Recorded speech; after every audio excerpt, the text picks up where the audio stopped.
सारे एलियंस जो कि पावर्स एंड एबिलिटीज और ओरिजिन के मामले में तो एक दूसरे से काफी अलग अलग होते ही हैं, लेकिन इन एलियंस को बनाते वक्त बेन 10 क्रिएटर्स जिस चीज पर सबसे ज्यादा फोकस करते हैं और उन्हें करना भी चाहिए वो है उन एलियंस का डिजाइन। अब इसमें कोई शक नहीं कि बेन 10 के ज्यादातर एलियंस का डिजाइन पहले से ही काफी बढ़िया होता है, लेकिन कई बार बेन 10 क्रिएटर्स उन डिजाइन में कुछ ऐसी छोटी मोटी डिटेल्स को भी ऐड कर देते हैं जिससे कि वो डिजाइन और भी ज्यादा बेहतर बन जाता है। एंड आज की इस वीडियो में मैं तुम्हें ऐसी ही डिटेल्स के बारे में बताने वाला हूँ। और हाँ, वीडियो के एंड में मैंने तुम्हारे फेवरेट एलियन यानी कि फीडबैक से रिलेटेड भी एक डिटेल या यूं कहूँ कि एक फैक्ट बताया है जो कि प्रोबेबली फीडबैक के डिजाइन से रिलेटेड सबसे बड़ी डिटेल है जिसके बारे में तुम्हें बिल्कुल भी नहीं पता होगा। तो अगर तुम इसे बिल्कुल भी मिस नहीं करना चाहते तो इस वीडियो को पूरा एंड तक देखना और इस वीडियो का लाइक एम भी कंप्लीट करवा देना जो कि है सिर्फ 7000 लाइक्स का, और कमेंट्स का एम है 400 कमेंट्स।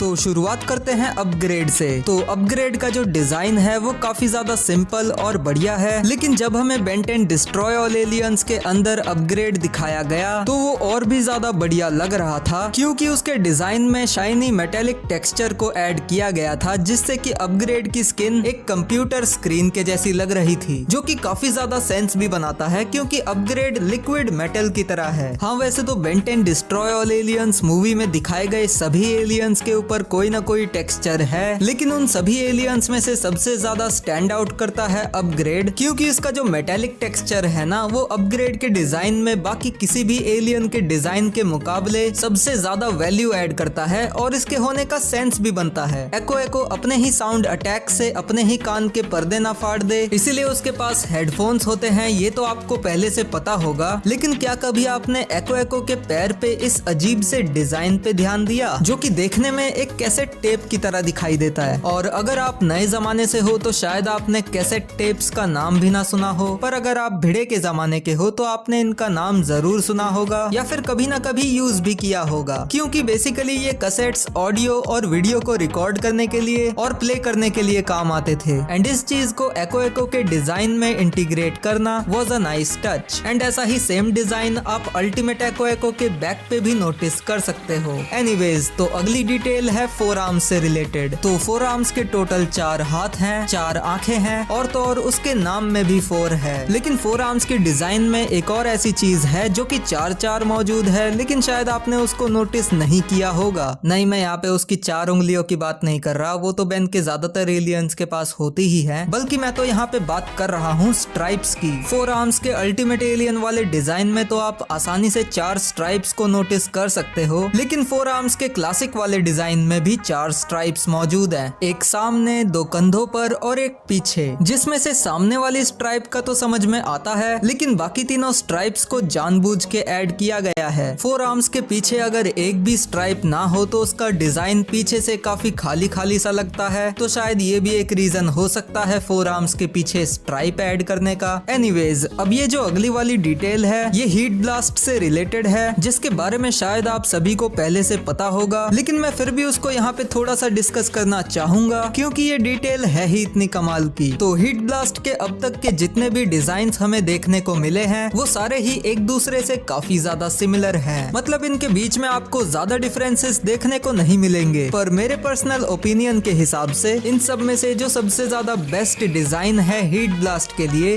वो है क्लासिक वाला, क्योंकि क्लासिक वाले हीट ब्लास्ट की बॉडी पे ये मूविंग प्लाज्मा वाला टेक्सचर होता है जो कि ठीक अपग्रेड के मेटेलिक टेक्सचर की तरह ही हीट ब्लास्ट के डिजाइन में एक अलग वैल्यू ऐड करता है। और यही एक छोटी सी डिटेल क्लासिक वाले हीट ब्लास्ट के डिजाइन को काफी ज्यादा स्पेशल भी बना देती है, क्योंकि हीट ब्लास्ट के बाकी डिजाइन्स के पास ये मूविंग प्लाज्मा वाला टेक्सचर नहीं था। So next is diamond head. So diamond head की ये पैच वाली डिटेल उसके क्लासिक वाले डिजाइन के लिए कितनी ज्यादा जरूरी है ये मैं पहले ही आपको अपनी Chromastone versus Diamondhead वाली वीडियो में अच्छे से बता चुका हूँ, तो इसलिए हम उसको यहाँ पे दोबारा से डिस्कस नहीं करेंगे, परंतु डायमंड हेड के पैच से ही रिलेटेड एक और छोटी सी डिटेल मुझे मिली है, जिसको डिस्कस करने के लिए मैं चाहता हूँ कि आप सभी इस इमेज को ध्यान से देखो। इस इमेज में आप साफ साफ देख सकते हो कि डायमंड हेड का जो ब्लैक कलर का पैच है वो डायमंड हेड के व्हाइट वाले पार्ट से ओरिजिनेट नहीं हो रहा, बल्कि वो डायमंड हेड के ब्लैक वाले पार्ट के पीछे से ओरिजिनेट हो रहा है। हाँ, जानता हूँ कि ये डिटेल बहुत ही छोटी सी है, लेकिन फिर भी मैंने आपको इसके बारे में बताना जरूरी इसीलिए समझा क्योंकि अगर क्रिएटर्स चाहते तो इस पैच के कनेक्शन को डायमंड हेड के पीछे ना भी दिखाते तो भी चल जाता और इससे डायमंड हेड के डिजाइन को बहुत ज्यादा फर्क भी नहीं पड़ता। लेकिन इसके बावजूद भी उन्होंने इस छोटी सी डिटेल को ऐड किया, तो इसके लिए अप्रिसिएशन तो बनता है। लेकिन पता नहीं क्यों ओमनीवर्स के फ्लैशबैक वाले डिजाइन में इन्होंने इस पैच वाली डिटेल को ऐड ही नहीं किया। मतलब यार, रिपजॉज के डिजाइन में तो तुमने पैच वाली डिटेल ऐड कर दी, तो डायमंड हेड को क्यों छोड़ दिया? उसमें भी कर देते और अच्छा हो जाता उसका डिजाइन, लेकिन नहीं, हमको तो करना ही नहीं है। By the way, talking about Ripjaws, तो रिपजॉज से रिलेटेड भी एक डिटेल है मेरे पास। तो रिपजॉज का तो आपको पता है कि जब वो जमीन पे रहता है तो उसके पैर होते हैं, लेकिन जब वो पानी के अंदर जाता है तो उसके पैर जुड़ के मछली की पूंछ की तरह बन जाते हैं, जो कि देखने में काफी ज्यादा बढ़िया तो लगता ही है। लेकिन शायद आपने यहाँ पे एक चीज नोटिस नहीं की होगी कि जब तक रिपजॉज अपने पैरों को पूंछ नहीं बनाता तब तक रिपजॉज के ये जो आगे और पीछे ब्लैक कपड़े जैसी स्किन है उस पे जो लाइंस हैं वो काफी ज्यादा पतली पतली दिखाई देती हैं। पर जैसे ही रिपजॉज अपने पैरों को जोड़कर पूंछ बना लेता है वैसे ही ये लाइंस काफी मोटी मोटी हो जाती हैं, या यूं कहूँ कि